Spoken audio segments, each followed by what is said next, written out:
Assalamualaikum warahmatullahi wabarakatuh. Perkenalkan, nama saya Tri Lestari dengan NIM 240511329.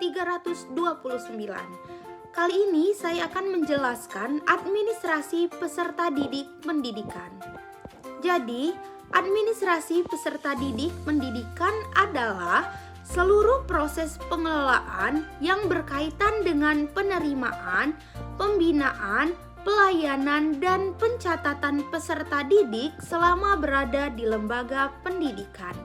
Administrasi ini mencakup kegiatan sejak siswa masuk, selama belajar, hingga keluar atau lulus dari lembaga pendidikan. Tujuan utamanya adalah agar kegiatan pembelajaran dan pengembangan peserta didik lebih tertib, terarah, dan sesuai kebutuhan perkembangan individu. Selanjutnya saya akan menjelaskan fungsi administrasi peserta didik. Yang pertama itu ada perencanaan dan penerimaan peserta didik, yaitu mengatur proses pendaftaran dan seleksi peserta didik baru sesuai kapasitas lembaga.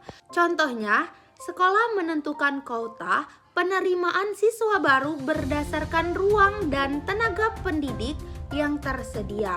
Yang kedua itu ada pencatatan dan pendataan, yaitu mencatat identitas siswa, latar belakang keluarga, riwayat pendidikan, dan perkembangan belajar. Contohnya, pengisian buku induk, data Dapodik, atau kartu prestasi siswa.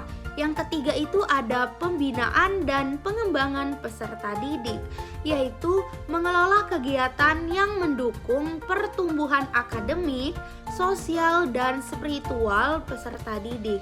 Contohnya, kegiatan ekstrakurikuler, bimbingan konseling, dan program karakter. Selanjutnya ada penilaian dan evaluasi, di mana pada penilaian dan evaluasi ini adalah mengatur pelaksanaan penilaian, hasil belajar, serta pelaporan prestasi siswa. Contohnya, pengisian rapor, rekap nilai, dan pelaporan hasil belajar kepada kedua orang tua. Selanjutnya itu ada kelulusan dan alumni, yaitu mengatur proses kelulusan, penerbitan ijazah, serta pendataan alumni. Contohnya, membuat database alumni dan menjalin kerjasama untuk kegiatan sekolah. Selanjutnya saya akan menjelaskan relevansi dengan profil kelulusan.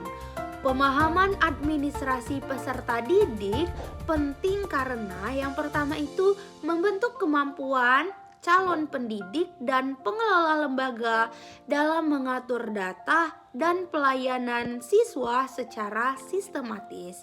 Yang kedua itu membantu dalam menciptakan lingkungan belajar yang tertib dan berpusat pada kebutuhan siswa.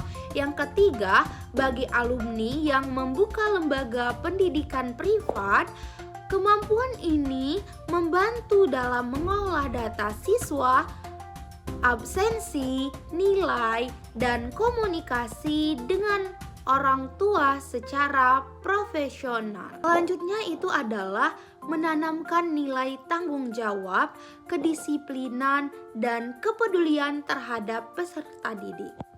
Dari materi yang sudah saya jelaskan, dapat saya simpulkan bahwa administrasi peserta didik pendidikan merupakan bagian penting dalam penyelenggaraan pendidikan karena mengatur seluruh proses yang berkaitan dengan siswa, mulai dari penerimaan, pendataan, pembinaan, penilaian, hingga kelulusan.